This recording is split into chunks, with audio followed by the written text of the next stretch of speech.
Always in a rush to get it wrong. You know, lots of rushing to what we don't know about Russia, what we don't know about the climate. Not so much rushing to what we do know about our economy and these incredible markets. Hi, everyone. Glad to have you. I'm Neil Cavuto. And I'm not saying the media should not cover the climate debate, should not cover the Kremlin and the White House and all that. I am saying, how about covering what is going on in a lot of other issues, like new highs for stocks, higher wages for Americans, and, of course, for housing. Not to mention the Atlanta Federal Reserve putting out a model that shows, they say, the economy growing at a better than 3.5% clip this quarter, the one we are in. By the way, that is well north of the 3% average growth the administration forecasts in a budget that was poo-pooed as unrealistic.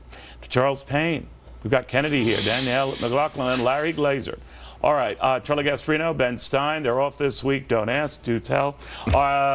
Charles Payne, what do you make of all this? Listen, we know media has always been in the business of showing train wrecks and car wrecks, but they're spending way too much time now trying to create these wrecks themselves. And you're right. What's happening, and it's reflected best in the stock market, is really phenomenal stuff. Our economy is starting to move on so many different fronts, and whether it's over 3% GDP this quarter, the jobs growth, particularly in construction and mining, these things are real. We just saw earnings for the first quarter that were phenomenal, nothing short of phenomenal. The stock market reflects that, and I hope most people out there aren't dissuaded about whatever their dreams are, whatever their hopes are, even being invested, because things are going well. You know what I noticed, though, Kennedy? Many in the media, and I know it always says, oh, there they go, railing against the media. But this is the same media that has ignored this market run-up, but didn't waste a nanosecond to seize on that day a couple of weeks back. We were down almost 400 points as sort of an indictment of the Trump administration, their agenda, et cetera. Yeah. So they pick and choose their battles and their facts. Yeah, and it's a false abstraction. It's very dishonest because, you know, sure, the president is going to pull out of the Paris Climate Accord. I don't think that's going to have a big measurable difference on the climate. You wouldn't know that by the way the media hysterically covers all of this. That was one of the president's campaign promises. Another promise was to have GDP growth conservatively between 3% and 4%. And if he's seeing that his second quarter in office, that is the kind of result that everyone should be talking about, because that means that people are working, wages are going up, and banks are lending money. Now, I'm the first to say, too, on that growth estimate out of the Atlanta Fed, Danielle, is we'll absolutely go ahead and question whether that's sustainable. That would be a tough thing to sustain. But given the criticism the president, the White House has endured, Republicans have had to put up with on forecast of that magnitude, would it kill you to point out, well, I guess one quarter we could do it? I don't think it would kill the mainstream media, and I think, in fact, these are great numbers, particularly unemployment. It's incredible, the lowest since 2001. I will say that this is an inherited economy to some extent because we have seen what happened in the previous 8 years, and we will see, really, I think, the policies kick in and probably around fall when we see some legislation passed, when we see, I think, more of an adjustment to Trump's policies. What if we don't? What if we don't see that legislation passed? Well, and in fact, we may not, right? We're having huge roadblocks on healthcare. It's indelibly linked to the taxation reform. I guess we'll see. I don't think it'll be great for the administration, but maybe like climate change, we will see, even if there's not something happening at the top, we will see companies, businesses, large and small, doing what they need to do to keep the economy growing, regardless. You know, Larry Glazer, one of the things I do see in this is that if you had read all the press Friday morning, and including the famous New York Daily News play on the old Gerald Ford thing, but this time expanding it to Donald Trump, the president of the world, drop dead, that, well, I'd look around and first of all be reaching for a gas mask because obviously we're going to hell fast. But the fact of the matter was, and as the markets were continuing to soar. So what is the disconnect there? And for you, is this just a premature jump ahead of the reality crushing in that we're all going to burn up and die?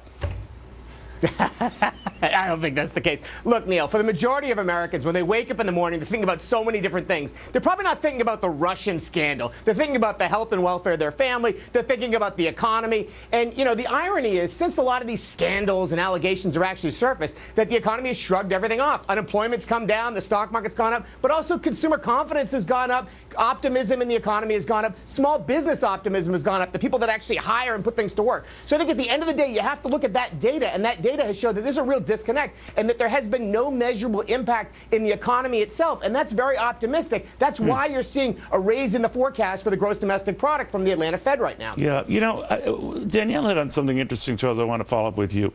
This market that sort of follows its upward trajectory on its own, what if it doesn't get what it's presumably been jumping up on, or what we thought it was jumping up on, the prospect of tax cuts, regulatory relief, health care reform, whatever. Can it maintain itself? Is this something that we might have missed? Maybe I missed, maybe you didn't, but that it's built on more than just expectations of gifts out of Washington? It is built on more than expectations. Larry pointed out what they call soft data, these surveys and things. But we have seen, and I'll give you a prime example. In December, the first time in over 10 years, we saw home builders say that foot traffic expanded. The first time in a decade. That's right. Well, the first quarter home buying went through the roof, led by those under 25. So that so-called soft data has begun to materialize into real hard data. And by the way, investing that I'm watching and what these companies are saying, the guidance they're giving, none of these companies, by the way, are assuming that President Trump's legislation or his economic agenda will be passed. So the guidance we're getting that's driving this market is based on the fact that the wheels of commerce have begun to move again, in part because they know they have a friend in the White House, and at least there won't be any more speed bumps or brick walls. But to Kennedy, your point earlier, you wouldn't know it, given traditional coverage. I know I'm sounding like the media basher again, but I just feel that the media, ourselves included, have an obligation to report the good, the bad, everything. We have time. It's a 24-hour news network and everything else. And there are lots of them, so we have the time. But I only see it covered one way. So this other stuff that Charles alluded to gets zero coverage. So then is that the prism through which average folks are going to see the world and see this presidency and see this progress? Yeah, I mean, it's unfortunate because it's almost as though the opposition to the president is cheering failure. And I don't understand how you go back home to your constituents and you say that the world is falling apart, therefore like the climate accord. Me. We are standing out by not being in. Our own being apart from this team is bad for us. It's funny because it's really just the perception of being part of a team as opposed to something that is actually lasting and meaningful. But, you know, to Danielle's point, the Republicans in Congress absolutely have to take the lead on tax reform and health care. They have to figure it out. Obviously, you know, those of us who believe in free market solutions would love to see it untethered from government. And when they can do that, that's when you'll talk about sustainability. I'm just worried, though, given the time horizon and the limited number of days they're at work, whether it can get done. John Cornyn says next month. We'll see. I hope he's right. I think I also want to get back to this Russia thing because this is a huge story, and I understand that there is frustration, particularly with those in the Trump camp, that this is being overcovered.